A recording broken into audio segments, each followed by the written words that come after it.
I came here to help. That's what I like to do with all of my roles, is to help people succeed. And there was a lot of very strong foundation of, I think, a value that Dan and I share very deeply, which is do what you said you would do. Yeah. And that's a really strong brand promise upon which you can build as long as you keep following, right? And that's what we've been doing.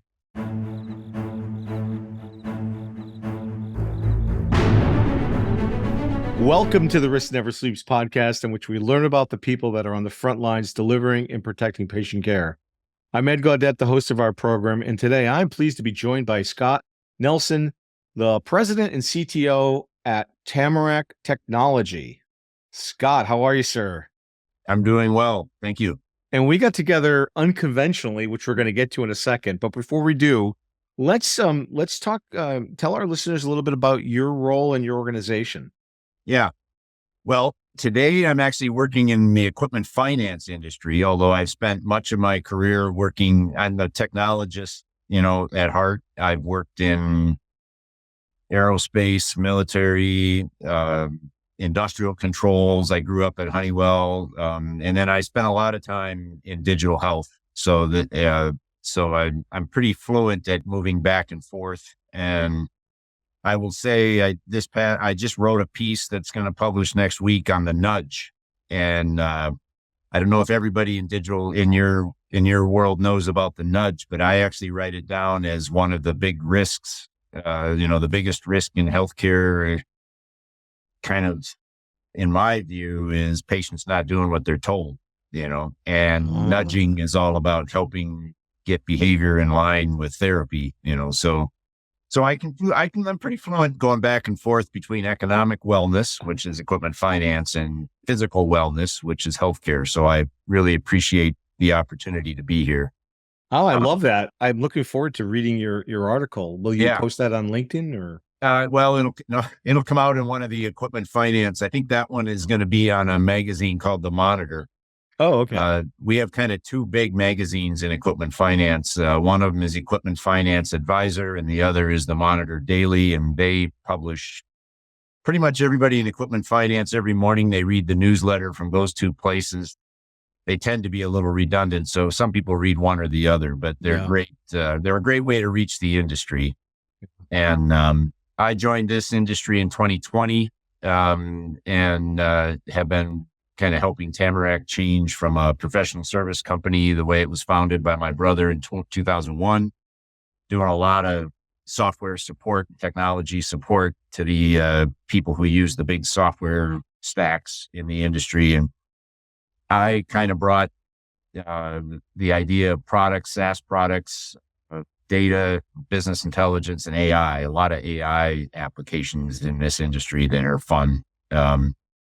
And I will say, Ed, we're recently, as this year, we became a SOC 2 Type 2 house. So it's a level of cybersecurity that's very dear to us in the finance world. That congratulations. Similar to, I'd say it's analogous to all the types of things you do when you're dealing with HIPAA. So that I'm pretty fluent at it, kind of switching back and forth on those things as needed. No small undertaking. You probably have the arrows in the back to, we could commiserate on that process, I'm sure, for hours. Oh, you said something interesting too, which I'd love to explore. You're working with your brother. Did I get that right? Yeah. Yes. I joined in 2020. He had merged with another company earlier. I kind of helped with the merge, and then strategically they were kind of becoming misaligned. So the first thing I did was come in and help, split the two companies. And then, there's a foundation of brand and business here to which, we wanted to switch into a product-based business. And so we've been working together on that and, dealing through the kind of usual small company transformation cultural issues, but I think people we're fairly well known for our ability to kind of do things a little differently, because unlike most everybody else in the industry, I haven't been here for 30 years. I've only been here for 4. So I have a lot of strange ideas that sometimes are interesting to people. You're not biased. You're not biased. I don't have a bias for how things were done in the past. That's right. So Yeah. Yeah. So I've done, this is my 11th company, and, coming into healthcare in 2009, 2010 for the first time. That was the thing I noticed. Like, I didn't know anything about healthcare, and that actually, I was worried about that, but that actually helped me because everybody was so biased from the past. yeah, And bringing that new perspective is so valuable. I think sometimes we get so close to things, we miss the forest through the trees. yeah, yeah, So let me ask you though about, so I recently, so my brother joined my company not too long ago. And, I was wondering whether or not I was going to do it because it's such a hard thing having family work together. I've seen success, but I've also seen oftentimes a lot of failure there. yeah. How do you manage to maintain that, relationship? It's not always easy. You tend to learn about, I'm the older brother. Yeah. Me So too. sometimes I learn about things that happened in our past that I never knew happened, Me too. and they affect the present. And I'm Yeah. like, well, I wasn't even there for that particular discussion with so and so. So, Yeah. but I'm sure as there is with you and your brother, there's a shared family experience, shared Mhm. values typically. And, Yes. there's a family trust, that helps with things. Mm. And, I came here to help. That's what I like to do with all of my roles, is to help people Mhm. succeed. And, there was a lot of very strong foundation of, I think, a value that Dan and I share very deeply, which is do what you said you would do. Yeah. And that's a really strong brand promise upon which you can build as long as you keep following. Right. And that's I what we've love been that. doing. I So, love that. Yeah. yeah. No, thank you for sharing that. That's, I don't see it often, and, I was pleasantly surprised with, how well it actually is working. When I didn't think it was gonna work well initially, I was very concerned about. There's always good days and bad days, but Yeah, well, that's there's that. true of any company, right? I mean, when you look at it, Yeah, yeah, that's kind of true of any company. yeah. So, All right. So, we talked about how your sort of your origin story already, but as you look out over the next couple of years, what are your top 3 or 4 priorities strategically? What are you yeah. focused on? Well, in case one of our shareholders listens, my top priority is more logos for the company, without question, right? So, um, but the what we're really focused on right now and going into 2025, in addition to winning more logos, is the application of AI. We gave a talk just day before yesterday at the one of the biggest probably the biggest convention, the annual ELFA convention, and the panel asked the audience, how soon do you expect to be implementing AI in your company? And we gave them 3, 6, 12, and never as the choices. And I will tell you that the majority of people who read, the largest group that raised their hand was 3 months, and the vast majority was 3 and 6. You put the two together. So people are ready to go, and they're Yeah. very, very interested. I think they're developing a level of trust, even though there's a lot of, there's just a lot out there to read. And, I actually cited, I'm a Mark Andreessen fan, and, Me AI too. Saved the World treaty. I read that right away, and I like what he says and talks Yeah. about. And I cited that for people who were afraid, and say, well, go read what Mark wrote, and you'll get a perspective that is pragmatic and I think, useful. And so the application of AI, we've done a fair amount of AI research, development, the application of it. We use Gen AI every day in the development of our own products, but we sell operational AI. We sell AI prediction capabilities. I'm a big fan of Ajay Agarwal and prediction machines. And, that's kind of how we approach it. I think it's I think it comes from two parts of my background, one of which I have in my future, which is I'm a physicist by training. Ah, And you asked later, you're going to ask me what was one of your biggest surprises, and how has it changed what you do? I will say that when I first encountered the Heisenberg uncertainty principle and the concept of non-deterministic physics, which is what quantum mechanics is, I was like, well, wow. It never occurred to me that everything wasn't just deterministic, like F equals ma and momentum equation. And that comfort that you have to develop to be a quantum physicist, that you have to develop, is really fundamental to being comfortable using AI, which is a non-deterministic implementation of software, right? And it's one of the reasons it's really interesting in healthcare, right? Because, AI learns from mistakes. You don't like to learn from mistakes in healthcare if you don't have to, right? So right. it's, but there's other uses of AI where the risk is appropriate for the learning. And that's what the nudge is all about, in my view. So, and when you had that epiphany, were you listening to any music in the background? Maybe. I know the Dead. I used to have that sticker on the back of my hockey helmet in grad school. But the Dead aren't in my 3 albums. I got some different groups in my 3 albums. We're gonna get to that. We'll but get to that. Let's explore. So before we get into, I want to ask you a question about AI in particular. So I'm assuming you've got your own native stack you built using AWS, or what do you? Well, so I've been in technology all my life, basically, since grad school. I started using, the different, tools. We didn't have the cloud when I was there, but, been in the cloud.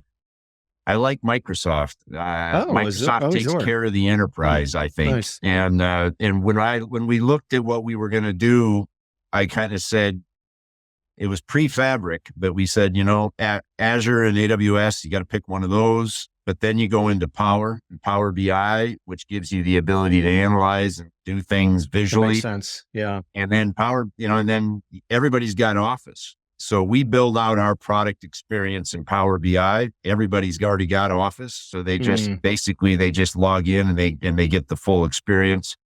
And the combination of the Power BI tools and Azure, we move really fast. We can deploy really fast. We've got all the machine learning and AI tools built in.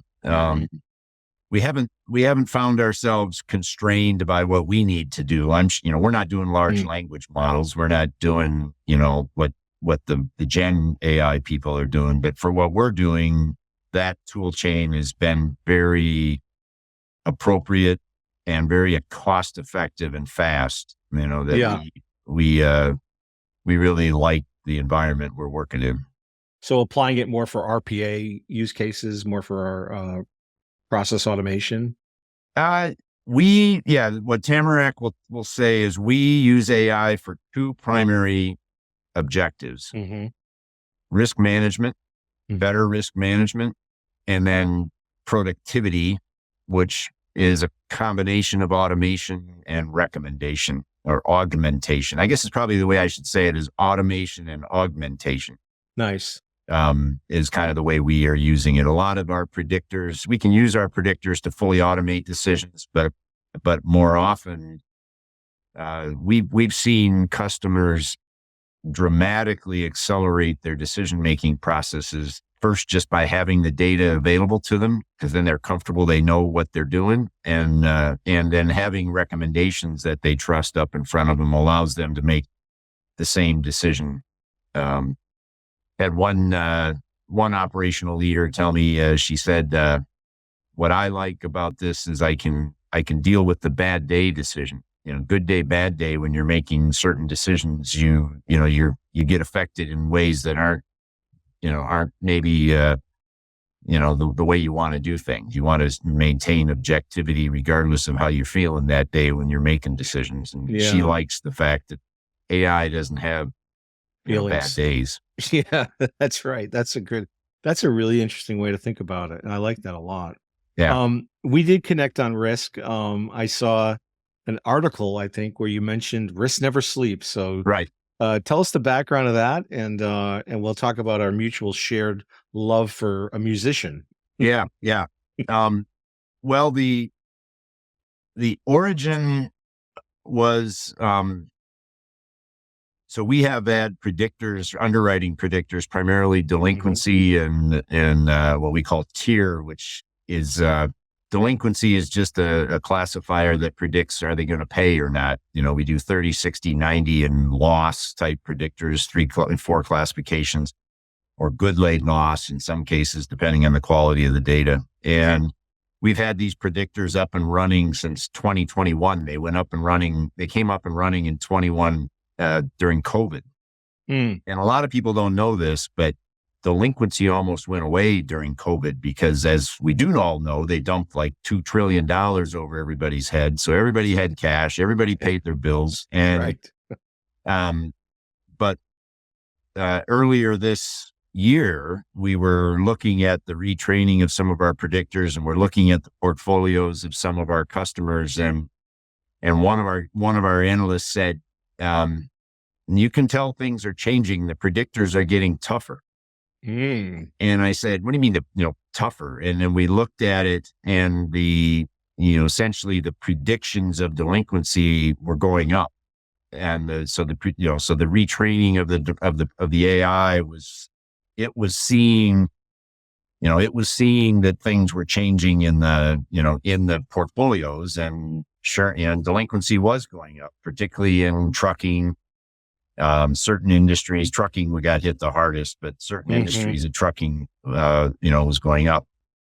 And what was really interesting is if you went out and looked at FICO scores were actually going up while delinquency was going up, which doesn't make sense. The credit scores are supposed to be inversely proportional to delinquency. And what was happening is the way FICO scores were done, in particular, they pay a lot of attention to people paying healthcare bills. You just get a lot of credit for paying your healthcare bills. And because everybody had all their money and they weren't going to the doctors, it all looked like everybody was being more current in healthcare.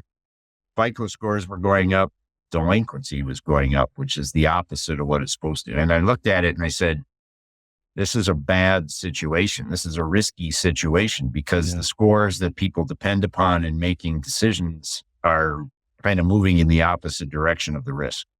And then then Neil Young came to mind, never sleep. This is what's going on here, right? Rust never sleeps. Yeah. We used to say entropy requires no maintenance. Oh yeah. Well, that's a good one too. Yeah. Similar to the rust never sleeps. Yeah. Yeah. No, it's no. And I love that because, I thought I was the only one that connected those two things. And then I read your article. I'm like, oh, another kindred soul. Yeah. Yeah. Well, and what's interesting is, in the same way that AI doesn't have a bad day, AI doesn't sleep. It's always looking, that's right. It's always analyzing. And that's what our predictors were getting tougher before people kind of were ready to kind of see this, all some of the more common indicators. And so that's kind of where the inspiration came from.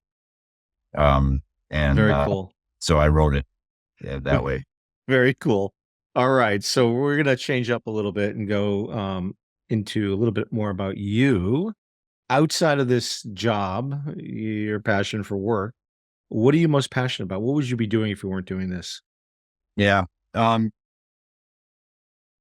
family's always first for me. Always been first. My wife, Susan, and I have 3 children. We now have 6 grandchildren, another on the way. Oh, wow. Congratulations. Thank you. I really enjoy work, but I've always known and felt that I work for family. And so that comes in one of your later things about looking back to when you're 25, but, but then, so family, what does that mean? A lot of sports in our family. My wife grew up with a father who coached basketball for 30 years, and then he coached our kids for 20 more after he retired. So he's a professional coach, and then another coach. And so we spend a lot of time in gyms, volleyball courts, tracks, running. Both Susan and I have been runners. She does marathons. I've done half marathons. And then nice. I couldn't do the long training, but I like doing, more variety. So I've done triathlons, but today, after, taking care of grandkids, my hobbies, I have two primary hobbies: fly fishing and woodworking. So that's what I do Nice. outdoors and indoors. But we're Midwesterners. We love the seasons, the four seasons. We would never move south from Minnesota here. We like doing things in the winter and the fall and the spring, and shoveling snow isn't on my favorite list, but snowshoeing and skiing are up there. So we got to take the good with the bad. So those are kind of what I like doing. I love that. Yeah, no, we're New Englanders, and I don't know if I could move somewhere where I couldn't get snow.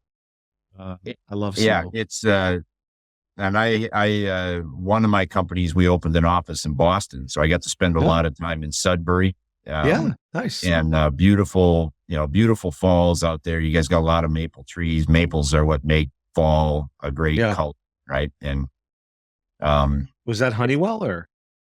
No, that was with Logic PD. Okay. We opened an office.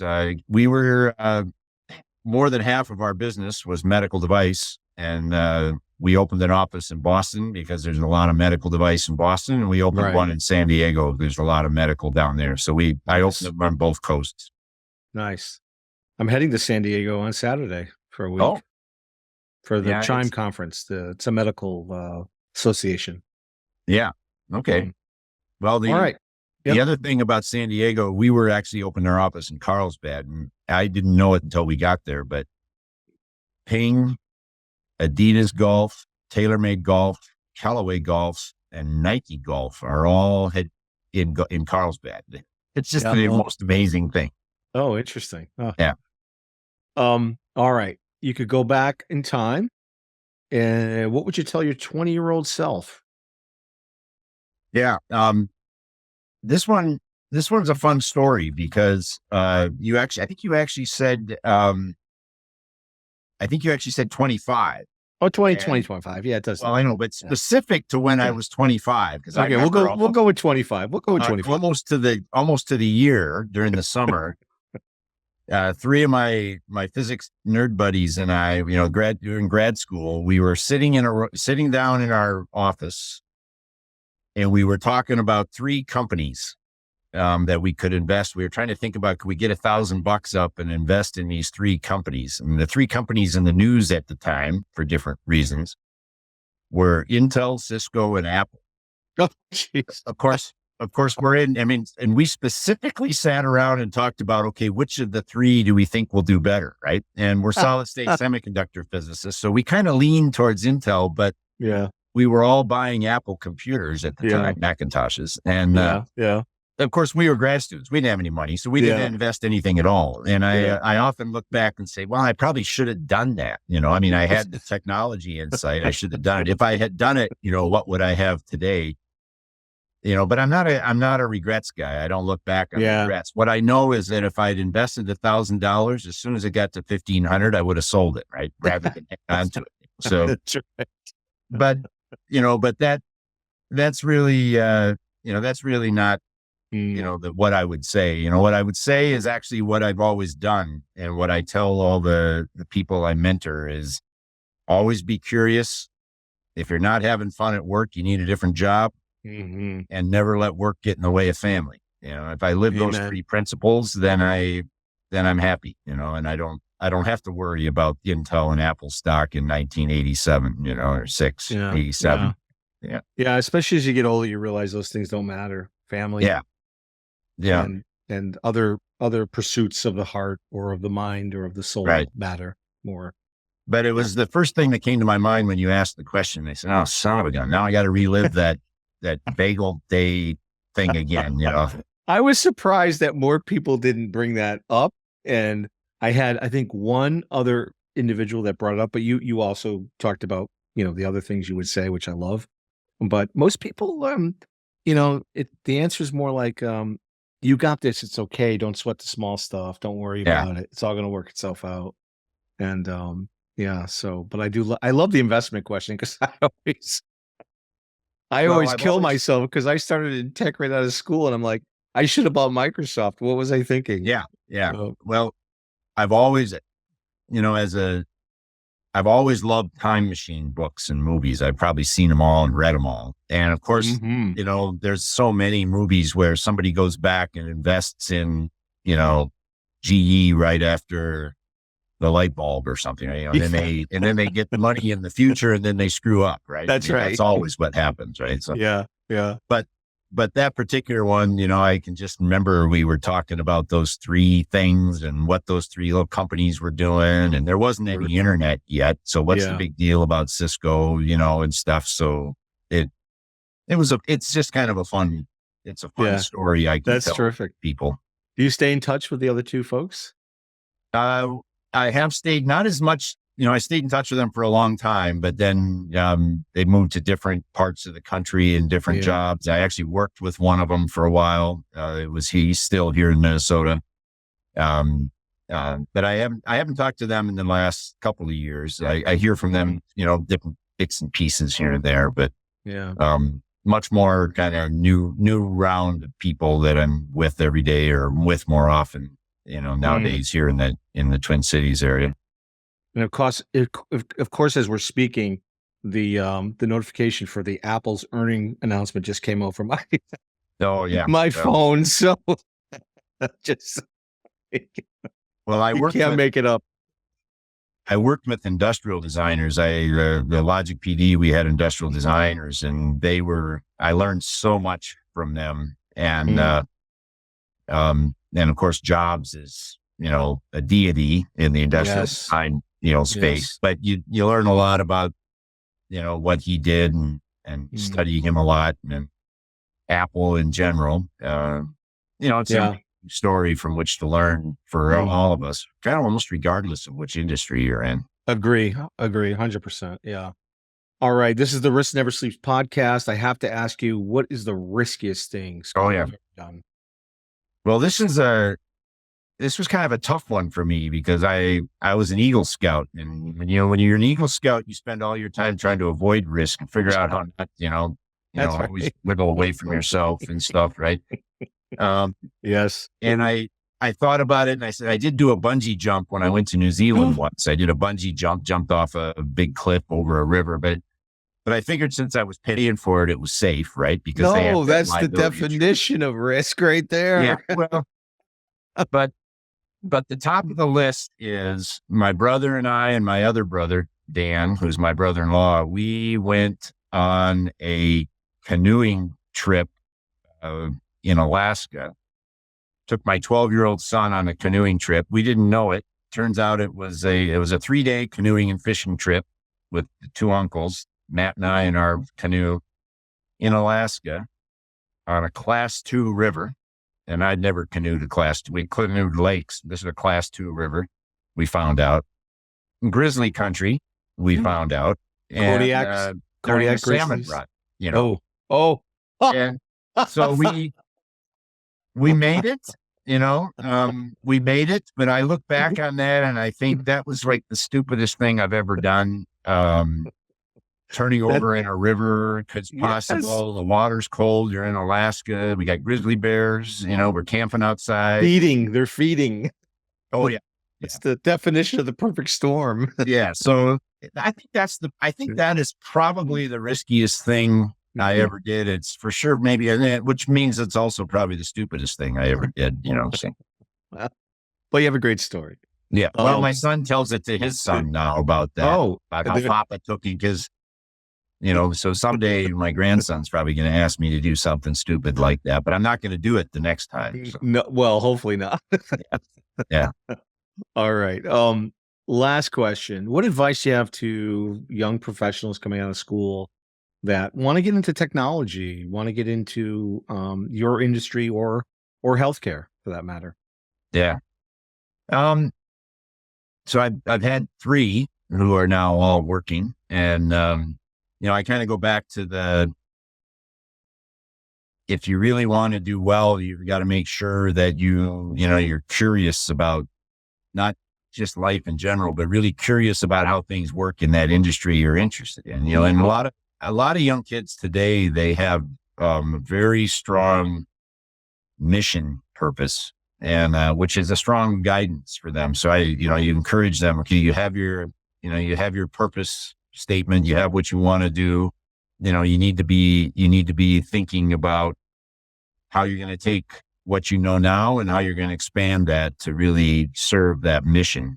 And whether it's, a lot of, ideally you've got a personal mission. Healthcare is great for this, of course, a personal mission that aligns with a corporate mission. When you do that, then you start engaging, keep your head up, you ask questions and do your best to always add value to the people around you. And I'm a really big believer in team. So I really like to encourage them to, I use the definition of leadership, facilitate the output of others.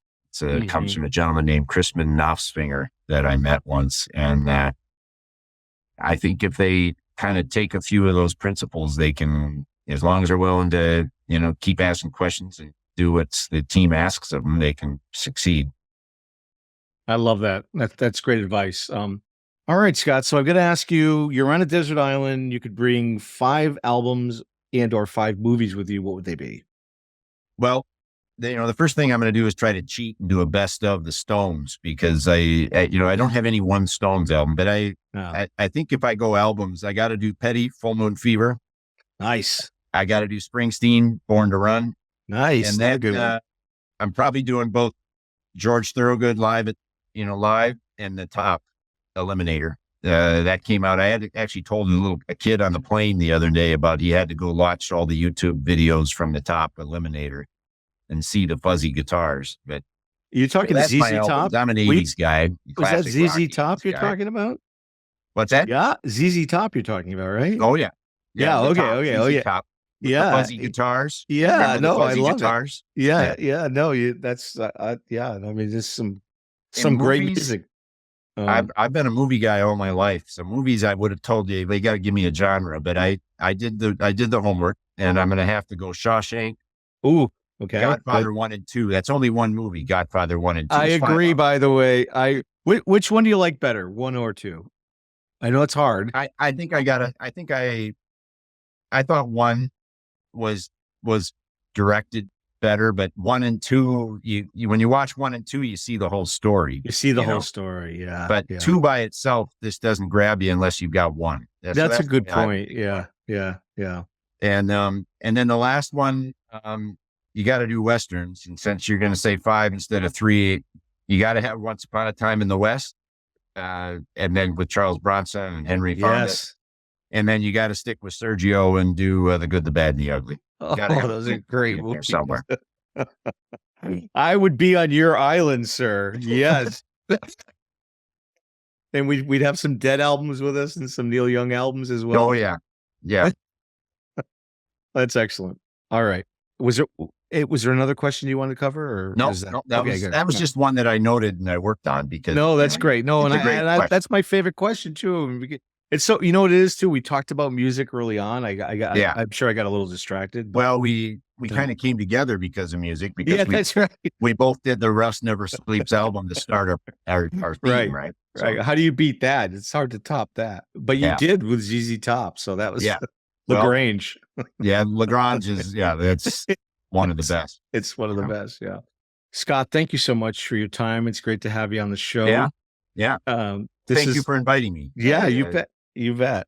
Yeah. This is Ed Gaudet from the Risk Never Sleeps podcast. If you're on the front lines delivering patient care and protecting patient safety, remember to stay vigilant because risk never sleeps.